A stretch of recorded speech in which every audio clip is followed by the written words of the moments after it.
Dear student, मैं अंकित आपके अपने चैनल पे आपका हार्दिक स्वागत करता हूं। जैसा कि हम सभी जानते हैं कि डीसी मोटर की सीरीज़ चली, उसमें आज हम लोग डीसी मोटर का अगला पार्ट डिस्कस करने वाले हैं। ठीक है, उससे पहले मैं आपसे बोलना चाहूँगा कि यार आजकल बहुत इंपॉर्टेंट टॉपिक चल रहे हैं आपके एग्ज़ाम के पॉइंट ऑफ व्यू से। ठीक है, आपके ITI के एग्ज़ाम में इससे सिंगल भी क्वेश्चन बाहर नहीं जाएगा, तो इसलिए आप लोग इन वीडियो को बहुत ही अच्छे से देखिए। कुछ भी समझ में नहीं आता है तो आप मुझसे बार बार पूछिए, मैं आपको उसका आंसर दूंगा। ठीक है, और मैं बोलना चाहूँगा कि जो भी हमारे चैनल को देख रहा है उसको कमेंट करके ज़रूर बताएं कि वीडियो आपको कैसी लगती है। लाइक करें, ठीक है, अपने दोस्तों के साथ शेयर करें।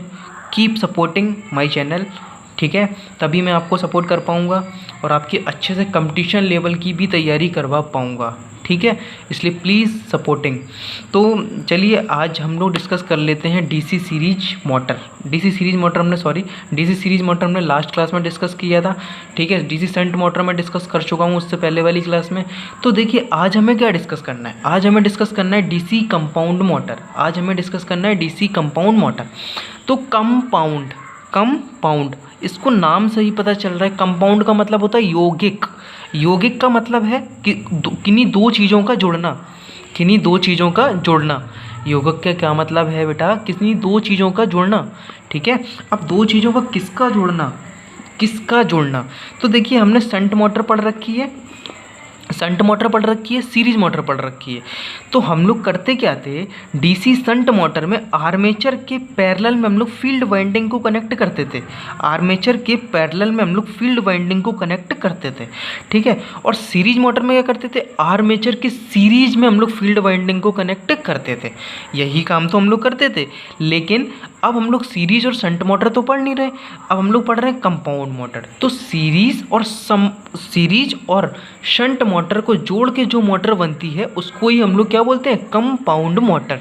ठीक है, सीरीज और शंट मोटर को जोड़ के ही जो मोटर बनेगी उसको हम लोग क्या बोलेंगे, डीसी कंपाउंड मोटर। तो देखिए मैं आपको बता देता हूँ कि इसका फिगर बना के कि इसमें कैसे होगा। देखिए ये है हमारी फील्ड वाइंडिंग, ये क्या है हमारी फील्ड वाइंडिंग। ओके, ये हमारी फील्ड वाइंडिंग, और मैंने क्या किया, यहाँ लगा दिया एक आर्मेचर, ये लगा दिया मैंने आर्मेचर। ठीक है, ये हमारे क्या कनेक्ट हो गए, आर्मेचर।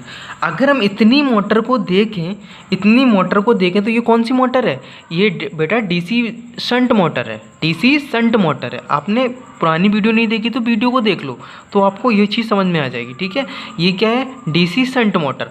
अब हमें करना क्या है, ये दो मोटरों के योग से मिलके बनती है डीसी कंपाउंड मोटर। ठीक है, तो होगा क्या, आर्मेचर के पैरेलल में जब हमने फील्ड वाइंडिंग को कनेक्ट किया तो ये हमारा है शंट मोटर बन गई ना। तो अब हम इसके सीरीज में एक वाइंडिंग को कनेक्ट कर दें। ठीक है, सीरीज वाइंडिंग को कनेक्ट कर दें तो ये कौन सी मोटर बन जाएगी। अब आप देखिए, अगर मैं इसको छुपा लूँ तो ये कौन सी मोटर बन गई बेटा, डीसी सीरीज मोटर। ये कौन सी मोटर बन गई, डीसी सीरीज मोटर। और अगर मैं इसको छुपा लूँ तो ये कौन सी मोटर है, डीसी शंट मोटर। तो मेरा कहने का मतलब है कि ये दो मोटरों से मिलके एक मोटर बन रही है। ठीक है, दो मोटरों से मिलके एक मोटर बन रही है, इसलिए इसका नाम क्या पड़ा, कंपाउंड मोटर। ठीक है, इसलिए इसका क्या नाम है, कंपाउंड मोटर। ठीक है, ये बात आपको समझ में आ गई होगी। ठीक है, आर्मेचर के पैरेलल में एक वाइंडिंग कनेक्ट कर दी और आर्मेचर के सीरीज में ही एक वाइंडिंग कनेक्ट कर दी। ठीक है, तो ये हमारी कौन सी मोटर बन गई, कंपाउंड मोटर। ठीक है, मतलब फील्ड वाइंडिंग का कुछ हिस्सा आर्मेचर के पैरेलल में कनेक्ट कर दिया और फील्ड वाइंडिंग का ही कुछ हिस्सा आर्मेचर के सीरीज में कनेक्टेड कर दिया। ठीक है, तो इससे क्या हुआ कि ये जो मोटर बन के तैयार हुई वो कौन सी मोटर बन के तैयार हुई, डीसी कंपाउंड मोटर। ये बात समझ में आ गई होगी। ठीक है, तो अब आप देखिए, जैसे ही मैंने इसको सप्लाई दी, अगर मैं किसी को सप्लाई दूंगा, भाई मोटर है, मोटर के केस में हम क्या करते हैं, इलेक्ट्रिकल सप्लाई प्रोवाइड कराते हैं, इलेक्ट्रिकल सप्लाई देते हैं।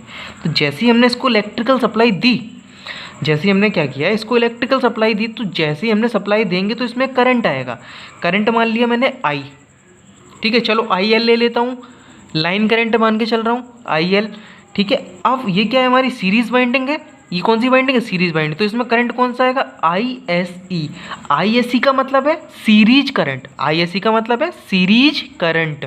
ठीक है। तो इसका कुछ ना कुछ रजिस्टेंस भी होगा, इसका कुछ ना कुछ रजिस्टेंस भी होगा। तो रजिस्टेंस क्या होगा? RSE, ठीक है। हर एक चीज़ का कुछ ना कुछ रेजिस्टेंस होता है, तो इसका भी कुछ ना कुछ रेजिस्टेंस होगा, ठीक है। तो इसका रेजिस्टेंस होगा। तो देखिए रेजिस्टेंस का मतलब होता है ये जो अपनी कॉइल है ये क्या करेगी, कुछ ना कुछ वोल्टेज की खपत करेगी, कुछ ना कुछ वोल्टेज की खपत करेगी, तो वही रेजिस्टेंस होता है, ठीक है। तो इसका कुछ ना कुछ इंटरनल रेजिस्टेंस होगा, ठीक है। इंटरनल रेजिस्टेंस होगा तो ये क्या क्या RSE, ठीक है। RSE मैंने क्या लिया? इंटरनल रेजिस्टेंस किसका? सीरीज वाइंडिंग का, ठीक है। ये बात क्लियर हो गई।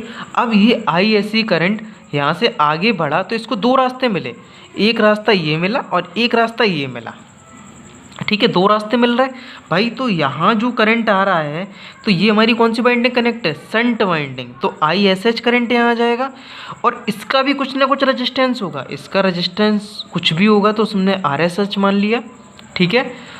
SH का मतलब है शंट, तो ये ISH का मतलब क्या है? शंट करंट, और RSH का मतलब है शंट रेजिस्टेंस, शंट रेजिस्टेंस, ठीक है। Shunt resistance, okay. अब देखिए जो करंट इसमें आएगा, जो करंट इसमें आएगा वो कौन सा करंट हमारा होगा? ये क्या कनेक्टेड है? ये आर्मेचर ही तो है बीच में, ये क्या करता है? रोटेट करता है। और ये क्या है? हमारे ब्रशेस हैं जिस पे मैं लाइंस कर रहा हूँ, है ना, ये क्या है? ब्रशेस। तो जब ये क्या कर, ये हमारा आर्मेचर है तो इसका भी एक रेजिस्टेंस होगा। देखिए इसका एक रेजिस्टेंस होगा, वो क्या होगा? RA। क्यों होगा RA? क्योंकि ये आर्मेचर है, ठीक है। A for armature, okay. अब देखिए ये क्या है? यहाँ जो करंट आ रहा था, तो ये आर्मेचर कनेक्ट है, आर्मेचर में करंट आएगा तो यहाँ कौन सा करंट आएगा? IA करंट आएगा। क्या करंट आएगा? IA करंट आएगा, ठीक है। कौन सा करंट आएगा? IA करंट आएगा। अब देखिए इस IL करंट को हम लोग ऐसे नहीं लिख सकते, IL बराबर IA प्लस ISH, इन दोनों का योग इसके बराबर ही तो होगा। देखिए कुल करंट यहाँ से चली थी, फिर यहाँ आके ये दो भागों में डिवाइड हो गई, इसमें और इसमें, ठीक है। तो इनका योग यही तो होगा, ठीक है। ये चीज़ आपको समझना है, मतलब सिर्फ समझाने के लिए मैं बता रहा हूँ, इसको आपको समझना है कि जब करंट यहाँ से चलेगी तो ये दो भागों में डिवाइड होगी, यहाँ पे होगी और यहाँ पे होगी, ठीक है। इन दो भागों में डिवाइड हो जाएगी तो हमारी टोटल करंट आ जाएगी। ये बात आपको समझ में आ गई होगी, ठीक है। तो देखिए अब हम अगली बात आपको बताते हैं। अब क्या है कि ये बात क्लियर हो गई, तो देखिए अब आगे की चीज़ हम लोग देखेंगे। तो इसमें क्या है कि फील्ड वाइंडिंग का कुछ हिस्सा आर्मेचर के पैरेलल में, भाई फील्ड वाइंडिंग का कुछ हिस्सा आर्मेचर के पैरेलल में, तो ये आर्मेचर इसके पैरेलल में हमने कनेक्ट कर दिया, तथा कुछ हिस्सा आर्मेचर के सीरीज में कनेक्ट करते हैं। ये क्या है? आर्मेचर, इसके सीरीज में हमने कुछ हिस्सा कनेक्ट कर दिया, कुछ हिस्सा कनेक्ट कर दिया, किसके सीरीज में? इसके सीरीज में, ठीक है, ठीक है। तो आर्मेचर का कुछ हिस्सा कहाँ कनेक्टेड रहेगा?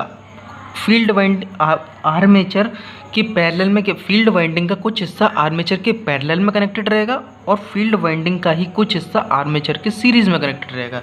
तो यहाँ से आपको बात समझ में आ गई होगी। IL बराबर क्या होगा? IL बराबर क्या होगा? IL करंट यहाँ से चला था, दो भागों में डिवाइड हुआ, यहाँ पे और यहाँ पे, इन दोनों का योग किसके बराबर होगा? IL के बराबर होगा। तो IL बराबर IA प्लस ISH। अब कुछ न्यूमेरिकल में आपसे पूछा जाएगा कि हमें आर्मेचर करंट बताइए, तो आर्मेचर करंट आप कैसे बताएंगे? तो IA बराबर क्या हो जाएगा? IL minus ISH। जो भी करंट बचेगी वो कहाँ जाएगी? आर्मेचर में जाएगी, ठीक है। तो IA बराबर IL माइनस ISH, इस बात को आप लोग याद रखना, ठीक है। तो अब देखिए इतनी चीज़ क्लियर हो गई, ठीक है, कि फील्ड वाइंडिंग का कुछ हिस्सा आर्मेचर के पहले तथा फील्ड वाइंडिंग का ही कुछ हिस्सा आर्मेचर के सीरीज में कनेक्ट रहता है। ये बात क्लियर हो गई। तो कौन सी मोटर बन जाती है? DC कंपाउंड मोटर बन जाती है, ठीक है। अभी DC कंपाउंड मोटर भी दो प्रकार की होती है, कौन कौन सी? कम्युलेटिव कंपाउंड मोटर और डिफरेंशियल कंपाउंड मोटर, ठीक है। तो चलिए पहले हम लोग कम्युलेटिव कंपाउंड मोटर को डिस्कस करते हैं। कम्युलेटिव कंपाउंड मोटर क्या होती है? देखिए जो सीरीज वाइंडिंग का फ्लक्स होता है वो शंट वाइंडिंग के फ्लक्स को सपोर्ट करे, मतलब सीरीज वाइंडिंग में जो फ्लक्स है, ठीक है। मान लो ये कोई कॉइल है बेटा, ये देखो ये कोई कॉइल है, हमने इसको क्या किया? हमने इसको सप्लाई से कनेक्ट किया, तो इसमें करंट प्रोड्यूस होगा, तो इसमें एक फ्लक्स आएगा, वो कौन सा फ्लक्स आएगा? phi SE, ठीक है। फिर अब जो वाइंडिंग हमारी पैरेलल में कनेक्टेड थी वहाँ पे कौन सा फ्लक्स आएगा? phi SH। तो phi SE phi S phi S H को सपोर्ट कर रहा है। ठीक है, हम फिगर से समझा देते हैं आपको। मान लो इसका फिगर ये सीरीज में कनेक्टेड है, इसमें हमने करंट दिया, तो जब करंट दिया तो क्या हुआ, इसमें जो फ्लक्स आएगा वो कौन सा आएगा, फाई एस ई आएगा, और इसमें जो फ्लक्स आएगा वो कौन सा आएगा, फाई एस एच आएगा। तो ये वाला फ्लक्स इस वाले फ्लक्स को सपोर्ट करे, ये वाला फ्लक्स इस वाले फ्लक्स को सपोर्ट करे, तो आप समझ लेना ये कौन सी मोटर है, डीसी कम्युलेटिव कंपाउंड मोटर। ठीक है, कम्युलेटिव कंपाउंड मोटर। तो वही चीज़ इसने लिख रखी है, इसमें सीरीज वाइंडिंग का फ्लक्स शंट वाइंडिंग के फ्लक्स को सपोर्ट करता है। ठीक है, मतलब दोनों की डायरेक्शन क्या होती है, एक ही दिशा में दोनों फ्लक्स चल रहे होते हैं, दोनों एक ही दिशा में चल रहे होते हैं, एक ही डायरेक्शन में। मान लो ऐसे ही शंट फ्लक्स भी चल रहा है और ऐसे ही सीरीज फ्लक्स भी चल रहा है, इसी डायरेक्शन में सभी लोग, इसी डायरेक्शन में क्या हो रहा है, फ्लक्स चल रहा है। ठीक है, तो जब दोनों एक ही डायरेक्शन में चल रहे हैं तो ये दोनों क्या हो जाएंगे, जुड़ जाएंगे। तो फाई बराबर phi S H plus phi S A, ये कंडीशन आपके लिए बहुत इंपॉर्टेंट है। तो कम्युलेटिव कंपाउंड मोटर में आपसे क्वेश्चन पूछा जाता है कि कम्युलेटिव कंपाउंड मोटर में फ्लक्स जुड़ता है, घटता है, क्या होता है, तो आपका आंसर क्या होगा, कम्युलेटिव कंपाउंड मोटर में फ्लक्स जुड़ता है। ठीक है, शंट फ्लक्स और सीरीज फ्लक्स को जोड़ के जो फ्लक्स आता है वो कौन सा फ्लक्स होता है, टोटल फ्लक्स। शंट फ्लक्स और सीरीज फ्लक्स को जोड़ के जो फ्लक्स आ रहा है वो कौन सा फ्लक्स है, टोटल फ्लक्स। ठीक है, जब ये कंडीशन आ जाए तो आप समझ लेना ये कौन सी मोटर, कम्युलेटिव कंपाउंड मोटर है। कौन सी मोटर है, कम्युलेटिव कंपाउंड मोटर है, मतलब दोनों की डायरेक्शन एक होगी। ठीक है, अगर अपोजिट डायरेक्शन में ये जाएंगे तो हमारी कम्युलेटिव कंपाउंड मोटर नहीं होगी, दोनों की डायरेक्शन एक होनी चाहिए, दोनों की डायरेक्शन एक है, तो इसलिए इसको, इस मोटर का क्या नाम है, कम्युलेटिव कंपाउंड मोटर। ठीक है, इतना आपको याद रखना है, ये फॉर्मूला जरूर याद रखना आप। ठीक है, और ये बात याद रखना है, इसमें सीरीज फील्ड वाइंडिंग का फ्लक्स शंट फील्ड वाइंडिंग के फ्लक्स को क्या करता है, सपोर्ट करता है। ओके, ये चीज़ आपको याद रखनी। तो चलिए आगे हम लोग देख लेते हैं, इसके यूजेस देख लेते हैं हम लोग, है ना, uses of cumulative compound motor. तो देखिए इसका यूज कहाँ करते हैं हम लोग, ठीक है बेटा, तो इसका कहाँ यूज करते हैं हम लोग, कंप्रेशर में इसका यूज करते हैं, रोलिंग मिल में इसका यूज करते हैं, कंप्रेशर में यूज करेंगे, रोलिंग मिल में इसका यूज करेंगे।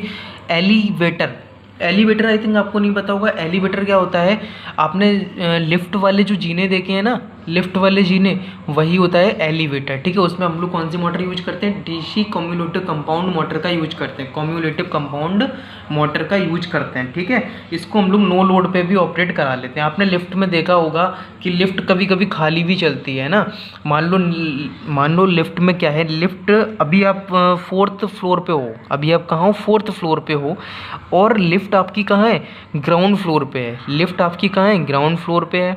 ठीक है, अब क्या है कि जब आप लिफ्ट को बुलाओगे, ठीक है, ज़रूरी नहीं है कि उसमें कुछ ना कुछ हो, नीचे कोई बंदा आ ही रहा हो, ठीक है, आपके फ्लोर पे। ठीक है, अगर कोई नहीं भी आ रहा है तब भी वो क्या होती है कि ऊपर की तरफ आ जाएगी। क्यों, क्योंकि इसको हम लोग नो लोड पे भी ऑपरेट करा लेते हैं। ठीक है, इसको हम लोग नो लोड पे भी ऑपरेट करा सकते हैं, इसलिए ये कौन सी मोटर है, कम्युलेटिव कंपाउंड मोटर। तो आपसे क्वेश्चन पूछा जाएगा कि हम लोग इसको नो लोड पे भी ऑपरेट करा सकते हैं, तो कम्युलेटिव कंपाउंड मोटर को हम लोग नो लोड पे ऑपरेट करा सकते हैं। ठीक है, ये बात आपको समझ में आ गई होगी। ब्लोअर आदि, इन सारी चीज़ों में आपको ये यूजेस तो याद रखने ही रखने हैं, यूजेस तो आपको याद रखने ही रखने, ये बहुत इंपॉर्टेंट है, ये तो आपसे एग्जाम में पूछा जाएगा। ठीक है, इनको आपको याद रखना ही है। ठीक है, तो कहाँ का इसका यूज करते हैं, कंप्रेसर, रोलिंग मिल, एलिवेटर और ब्लोअर आदि। ठीक है, ये चीज़ याद रखना। अब हम लोग आगे मोटर की डिस्कस करते हैं, डिफरेंशियल कंपाउंड मोटर। तो उस कम्युलेटिव में क्या हो रहा था, दोनों फ्लक्स जुड़ रहे थे, इसमें क्या होगा, दोनों फ्लक्स घट जाएंगे, दोनों फ्लक्स क्या हो जाएंगे, घट जाएंगे। मतलब सीरीज वाइंडिंग का जो फ्लक्स होगा, सीरीज वाइंडिंग का जो फ्लक्स होगा वो शंट वाइंडिंग को सपोर्ट नहीं करेगा। सीरीज वाइंडिंग का जो फ्लक्स होगा वो शंट वाइंडिंग को सपोर्ट नहीं करेगा। जब सपोर्ट नहीं करेगा तो इसको क्या बोलेंगे हम लोग, डिफरेंशियल कंपाउंड मोटर। ठीक है, तो इसका फॉर्मूला क्या होगा, फाई बराबर टोटल फ्लक्स बराबर फाई एस एच मतलब shunt flux minus phi S C मतलब सीरीज फ्लक्स। ठीक है, अब अगर आप कभी फॉर्मूला ये भूल जाएं तो आपको कैसे याद रखना है, डिफरेंशियल में देखिए डिफरेंस शब्द नज़र आ रहा है आपको, डिफरेंशियल में डिफरेंस शब्द नज़र आ रहा है, तो आपको इससे ही याद रखना है। डिफरेंस का मतलब होता है अंतर, अंतर का मतलब है किसका अंतर, फ्लक्स का अंतर, ये बात आपको याद रखनी है। ठीक है, और इसमें क्या होता है, दोनों की डायरेक्शन अलग अलग होती है। मान लिया शंट फ्लक्स ऐसे जा रहा तो सीरीज फ्लक्स इसके अपोजिट जाएगा। ठीक है, शंट फ्लक्स ऐसे जा रहा तो सीरीज फ्लक्स इसके अपोजिट में जाएगा। ठीक है, ये चीज़ आपको याद रखनी है। ओके, तो इसका फॉर्मूला क्या होगा, फाई बराबर phi S H minus phi S C. ठीक है, क्लियर हो गया होगा आपको। अब इसका यूज कहाँ करते हैं, देखिए हम लोग क्या करते हैं, कॉम्यूलेटिव का यूज हम लोग ज़्यादा जगह करते हैं ना, लेकिन हम लोग क्या करते हैं, डिफरेंशियल कंपाउंड मोटर का यूज हम लोग कम जगह करते हैं। क्यों, क्योंकि इसको हम लोग शून्य लोड पर ऑपरेट नहीं कराते। ठीक है, शून्य लोड पर हाई स्पीड होने के कारण ऑपरेट नहीं कराते हैं इसको हम लोग। ठीक है, हाई स्पीड होने के कारण इसको ऑपरेट नहीं कराते हैं। ठीक है, शून्य लोड पर। तो क्या होगा कि इस शून्य लोड पर हाई स्पीड होने के कारण, मतलब लोड बिल्कुल भी नहीं है। ठीक है, बिल्कुल भी नहीं है और इसकी स्पीड बहुत हाई है ना। देखिए वैसे तो हर एक मोटर में क्या रहता है कि यार शून्य लोड पे तो हर एक मोटर तेज़ चलती है, जब उस पर लोड बढ़ा दिया जाता है तो मोटर क्या होती है, थोड़ा स्लो चलने लगती है। लेकिन इस मोटर में क्या होता है, ये मोटर शून्य लोड पर बहुत तेज़ चलती है, ये मोटर शून्य लोड पर बहुत तेज़ चलती है। ठीक है, तो इसलिए इस मोटर का यूज हम लोग नहीं करते हैं, इसका यूज हम लोग बहुत ही कम करते हैं। ठीक है, इसका यूज बहुत ही कम होता है। ठीक है, तो आई होप कि आपको वीडियो समझ में आई होगी। अगर कुछ भी कन्फ्यूज़न हो तो हमसे आप कमेंट बॉक्स में पूछें। ओके, तो शेयर करना ना भूलें, वीडियो को कमेंट करके बताएं हमें कैसी लगी आपको वीडियो, लाइक करें वीडियो को। तो thank you, all the very best for your upcoming exam.